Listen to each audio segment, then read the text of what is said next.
Indo-British Advanced Pain Clinic, Noppimayam Surgery Duram. For appointments 9155515563. నమస్తే, నేను Kavitha. Welcome to iDream. Pushpa 2 బోల్డ్ అని అంచనాల మధ్య, ఫ్యాన్స్ వెయిటింగ్ మధ్య రిలీజ్ అయింది.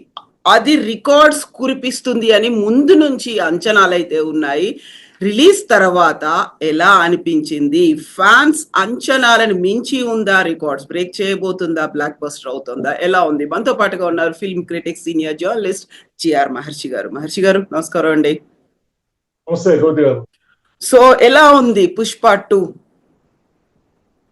పుష్ప 2 ఎలా ఉందంటే, మీరు ఏమి కంపారిజన్ చేసుకోకపోతే బాగానే ఉన్నట్టు, కంపారిజన్ చేసుకుంటేనే సమస్య. కంపారిజన్ దేంతో అంటున్నారు మీరు? పుష్ప 2కు అసలు సమస్య ఏమిటంటే, పుష్ప 1 సమస్య. ఓ ఓకే. 2, వీళ్ళు క్రియేట్ చేసిన హైప్, వీళ్ళు క్రియేట్ చేసిన ఇదంతా ఎలా ఉందంటే, ప్రీమియర్ షోలు కానీ, వాళ్ళ ప్రమోషన్స్ కానీ, ఆల్ ఇండియాలో వాళ్ళు చేసిన హంగామా కానీ ఎలా ఉందంటే, స్క్రీన్ మీద మనం ఏదో ఒక అద్భుతాన్ని చూడబోతున్నాము అని నిన్న రాత్రి 9:30కి అభిమానులు, సామాన్య ప్రేక్షకులు, సినీ అభిమానులు అందరూ వెళ్ళారు. సరే, అన్ని అభిమానులకు అద్భుతంగా ఉండొచ్చు కూడా అది. ఓకే. ఎందుకంటే అల్లు అర్జున్ ఎలివేషన్ ఒక రేంజ్ లో ఉంది. అయితే పుష్ప 1తో కంపేర్ చేసుకుంటే దీన్ని అంత చెప్పలేము, అంత లేదు. ఎంత లేదంటే, ఒకటి హైప్ క్రియేషను, 2 ఏదో మనం ఏదో మిరకల్ చూడబోతున్నాము అని కూర్చున్న వాడికి 3 గంటల 25 నిమిషాల సేపు అక్కడక్కడ ఎలివేషన్లు, హీరోయిజము ఇవన్నీ ఓకే, కానీ సెకండ్ హాఫ్ వచ్చేసరికి ట్రాక్ అయిపోయింది సినిమా. ఓకే. సెకండ్ హాఫ్ వచ్చేసరికి రొటీన్ సీన్లు స్టార్ట్ అయిపోయింది. అంటే రొటీన్ హీరోయిజం ఉంటుంది. విలన్ వస్తాడు, కిడ్నాప్ చేస్తాడు, ఏదో సవాళ్ళు చేస్తాడు, నీ సంగతి చూస్తాను, ఇలా ఇలా రొటీన్ హీరోయిజం అవుతుంది. దీంట్లోకి వెళ్ళిపోయింది సినిమా. ఓకే. సో ఇప్పుడు మహాబలవంతుడు, హీరో, రూలరు అని ఎక్స్ప్లోర్ చేసే క్రమంలో భాగంగా అతనికి సమానమైన ప్రత్యర్థి లేకుండా పోయింది. అతని జీవితంలో ఒక సంఘర్షణ లేకుండా పోయింది. అంటే అతను ఎప్పుడు బలవంతుడు అవుతాడు, అతనికి విపరీతమైన స్ట్రగుల్ ఎదురైనప్పుడు దాన్ని ఎలా ఫేస్ చేశాడు. పుష్ప 1లో ఏం జరిగింది? కూలీ నుంచి అతను ఒక సిండికేట్ యజమాని, ఒక నాయకుడుగా ఎలా ఎదిగాడు అనేది ఎలివేషన్ అంతా ఉంటుంది. ఈ ఎలివేషన్ లో అతనికి అజయ్ ఘోష్, సునీల్, లాస్ట్ లో షెకావత్, ఇలా రకరకాల విలన్లు ఎదురవుతూ ఉంటారు. వాళ్ళని స్టెప్ బై స్టెప్ ఎలా ఎదుర్కొంటాడు అనేది సినిమా. అవును. దీంట్లో ఎంతమంది విలన్లు వచ్చినా ఇతనే రూలర్. వాళ్ళు అంత డమ్మీలుగా వెళ్ళిపోతూ ఉంటారు. ఇతను అవసరమైతే రాజకీయాలు మార్చేస్తాడు, అవసరమైతే సీఎంలనే మార్చేస్తాడు, అవసరమైతే మలేషియా, జపాన్ పోయి ఫైట్ చేస్తాడు. అంటే ఎక్కువైపోయింది అనమాట హీరోయిజం. మనం మళ్ళీ కన్విన్స్ కాలేనంత ఎక్కువైపోయింది. బహుశా అభిమానులకు నచ్చుతుందేమో మనకు తెలియదు, నచ్చొచ్చు కూడా. ఓకే. ఓకే. కామన్ ఆడియన్స్ ఇబ్బంది. సో పుష్ప అనేది ఒక బ్రాండ్. పుష్ప అంటే ఫైర్ కాదు, వైల్డ్ ఫైర్. పుష్ప 2 నేషనల్ కాదు, ఇంటర్నేషనల్. ఇవన్నీ ఎలివేషన్స్ అయినా అందులో నిజంగా కన్విన్సింగ్ గా అనిపించిందా? జస్టిఫికేషన్ ఉందా లేదా? అంటే ఇవన్నీ ఎలివేషన్లుగానే ఉంటాయి, కానీ మనకు అంత జస్టిఫికేషన్ ఉండదు. ఉదాహరణకి ఈ సినిమా ప్రారంభమే జపాన్ లో ఏదో ఫైట్ తో స్టార్ట్ అవుతుంది. అసలు ఆ ఫైట్ ఎందుకు హీరో సుకుమార్ కానీ బన్నీకి కానీ తెలుసు అనేది నాకు 15 నిమిషాల సీను ఎందుకుందో ఎవరికి తెలియదు. అది కలో నిజమో కూడా తెలియదు. అంటే కేవలం హీరో ఎలివేషన్ కోసము, హీరోని బ్రాండ్ చేయడము, హీరోని ఇంటర్నేషనల్ ప్రూవ్ చేయడం కోసము అన్కన్విన్సింగ్ అంటారే, అంటే మనకు నమ్మశక్యము కాని విషయాలు చెప్పడం, స్క్రీన్ మీద చూపించడం మొదలైతే కొంతసేపు చూస్తాము. కొంతసేపు మాక్సిమం ఫస్ట్ హాఫ్ వరకు కూడా చూస్తాం.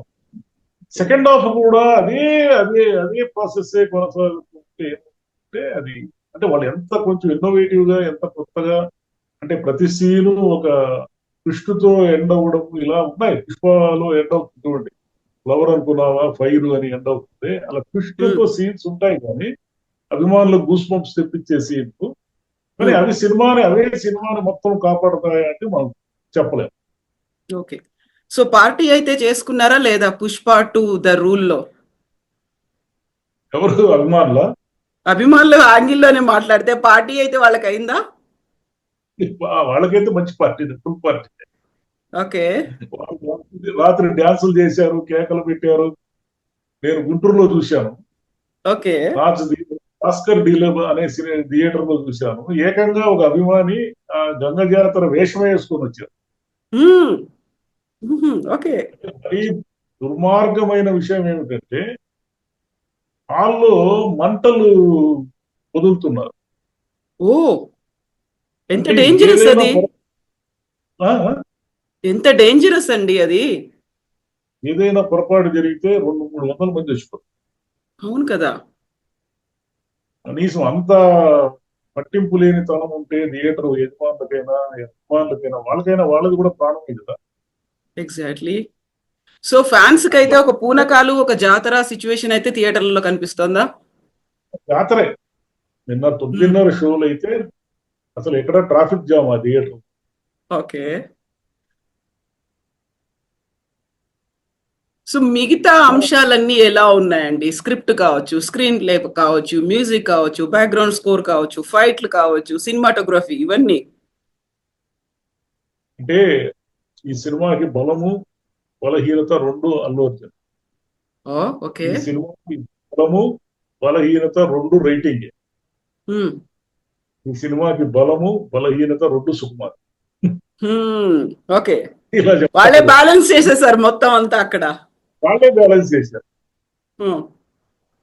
హీరో ఎలివేషన్ అనే దాన్ని దృష్టిలో పెట్టుకోవడం వల్ల హీరోకి సమానమైన ఒక విలన్ లేకుండా, ఓకే, అది ఒక పెద్ద మైనస్. అయితే అల్లు అర్జున్ సినిమాని మొత్తం 3 గంటల 20 నిమిషాల సినిమాలో దాదాపు 2 గంటల 50 నిమిషాలు ఆయనే మోస్తారు. మిగతా ఎవరికి సీన్ ఉండవు. ప్రతి సీన్ లో ఆయనే ఉంటారు. కాబట్టి ఆ సినిమాను మొత్తం మోసింది ఆయనే. అదే విధంగా రైటింగ్ లో కూడా ఏమిటంటే సెకండ్ హాఫ్ వచ్చేసరికి డ్రాగ్ అయిపోతుంది. ఓకే. మీరు ఒకే ఎలివేషన్ ని, మీరు ఒక మనిషిని ఇతను చక్రవర్తి, ఇతను కింగ్, ఇతను రాజు, ఇతను మహాబలశాలి, ఇతను మహాబలవంతుడు అని ఎన్నిసార్లు చెప్తారు? ఎక్కడో ఒక చోట ఆపాలి కదా, దాన్ని జస్టిఫై చెయ్యాలి. అది మిస్ అయ్యింది. అది రైటింగ్ లోనే మిస్ అయ్యింది. కాకపోతే అనేక సీన్లు ట్విస్టెడ్ గా, అనేక సీన్లు ఊహకందని విధంగా రాసుకోవడం అనేది రైటింగ్ బలం. ఓకే. సుకుమార్ బలం ఏమిటంటే ఆయన సహజంగానే కొన్ని సీన్లు బాగా తీస్తాడు. ఎమోషన్ కనుక కొంత గేమ్ ఆడింటే నెక్స్ట్ లెవెల్ ఉండేది సినిమా. ఓకే. ఆ ప్రమాదాన్ని అతను గుర్తించాడు, సెకండ్ హాఫ్ లో గుర్తించాడు. గుర్తించి సెకండ్ హాఫ్ లో కొంత ఎమోషన్ వైపు తీసుకెళ్లే గట్టి ప్రయత్నం చేశాడు. కానీ అప్పటికి ఎక్కువైపోయాయి ఫైటింగ్లు. ఓకే. సో ఇప్పుడు పుష్ప 2 తర్వాత అదే రోజు ఒక డౌట్ కూడా వచ్చింది, పుష్ప 3 ఉంటుందా అని. అల్లు అర్జున్ మళ్ళీ 3 years ఇస్తే పుష్ప 3 గురించి ఆలోచిస్తాను అని. అలాంటి మూడ్ ఏమన్నా కనిపించిందా? పుష్ప 3 ఉంటుంది లేదు అనేది ఏం లేదు. అభిమానుల్లో ఉంటే మనం చెప్పలేం కానీ, అంటే కథ ఎప్పుడు కూడా మనకు అనుగుణంగా జరగకూడదు. హీరోకి అనుగుణంగా, దర్శకుడికి అనుగుణంగా జరగకూడదు. కథ దాని ఉంటే అప్పుడు కన్విన్సింగ్ గా ఉంటుంది. మొత్తం హీరోకి అనుకూలంగా కథ ఎప్పుడైతే జరగడం మొదలు పెట్టిందో అప్పుడు థర్డ్ పార్ట్ పైన ఏం ఆసక్తి ఉంటుంది? ఫస్ట్ పార్ట్ అనేది చాలా విచిత్రమైన ట్విస్ట్ తో ముగుస్తుంది. ఇద్దరి మధ్య యువ క్లాషెస్ తో ముగుస్తుంది. ఆ షకావత్ కి హీరోకి. సెకండ్ పార్ట్ లో వాళ్ళిద్దరి మధ్య భీకరమైన యుద్ధం జరుగుతుందని జనం ఎక్స్పెక్ట్ చేస్తారు. అవును. యుద్ధము జరగకపోగా అతను బఫూన్ అయిపోతాడు. మన డైరెక్టర్లు చాలా మంది చేసే తప్పు ఏమిటంటే విలన్ ని ఒక రేంజ్ లో చూపించిన తర్వాత అతన్ని ఏం చేయాలో తెలియక అతనితో బఫూన్ చేష్టాలు చేయిస్తారు, కామెడీ చేయిస్తారు. అతను మీకు ముందు మహేష్ బాబు సినిమా వచ్చింది, ఆ సినిమా కూడా అలాగే ఉంది. ఓకే. సో మహర్షి గారు ఇప్పుడు 5 points కి ఎన్ని పాయింట్స్ ఇస్తున్నారు మీరు? 2.75. ఓకే. అబౌవ్ యావరేజా దాన్ని ఏమంటారు? అబౌవ్ సినిమా చూడడానికి ఏం బాగుంటుంది, ఏమి ఒకసారి చూడడానికి ఏమి ఇబ్బంది లేదు. బట్ 3 గంటల 20 నిమిషాలు అనేది సులభంగా ఈజీగా అరగంట కట్ చేసే అవకాశం ఉంటుంది. కానీ ఎక్కువైపోయింది 3 గంటల 20 నిమిషాలు. సెకండ్ హాఫ్ లో ఒక జాతర పాట అయిన వెంటనే మామూలు పాట అయిన వెంటనే ఒక పెద్ద ఫైట్, అదే ఒక 30 నిమిషాలు ఉంది దాదాపు నాన్ స్టాప్ గా. పోతే మీరు అడిగింది సంగీతము, బ్యాక్గ్రౌండ్ స్కోర్ బాగుంది, ఫోటోగ్రఫీ బాగుంది, చాలా టెక్నికల్ వాల్యూస్ అన్ని ఎక్స్ట్రాడినరీగా ఉన్నాయి. అయితే మైనస్ పాయింట్లంతా వచ్చేసి ఏమిటంటే ఓవర్ ఎలివేషన్, హీరో ఎలివేషన్ ఎక్కువైపోయి కథలో ఒక కాన్ఫ్లిక్ట్ మిస్ కావడం. వీళ్ళు చెప్పిన క్లైమాక్స్ కాన్ఫ్లిక్ట్ కూడా మనం ఆల్రెడీ ప్రిడిక్టబుల్ లేదు, ఇలా జరుగుతుంది అని. ఎస్ అండి, థ్యాంక్ యూ సో మచ్ మహర్షి గారు. మొత్తానికి అయితే ఫ్యాన్స్ కి అయితే నచ్చుతుంది, అది చాలు. ఫ్యాన్స్ దాన్ని హిట్ చేయాలి అనేది ముందు నుంచి అనుకున్నారు కాబట్టి that will go. Cinema hit talk వస్తుంది, వాటిని నేను కాదన్నా కానీ వీళ్ళు చెప్పిన బ్లాక్ బస్టర్ 2000 కోట్లు అనేది తప్పు. ఓకే అండి, థ్యాంక్ యూ సో మచ్ మహర్షి గారు. Thank you.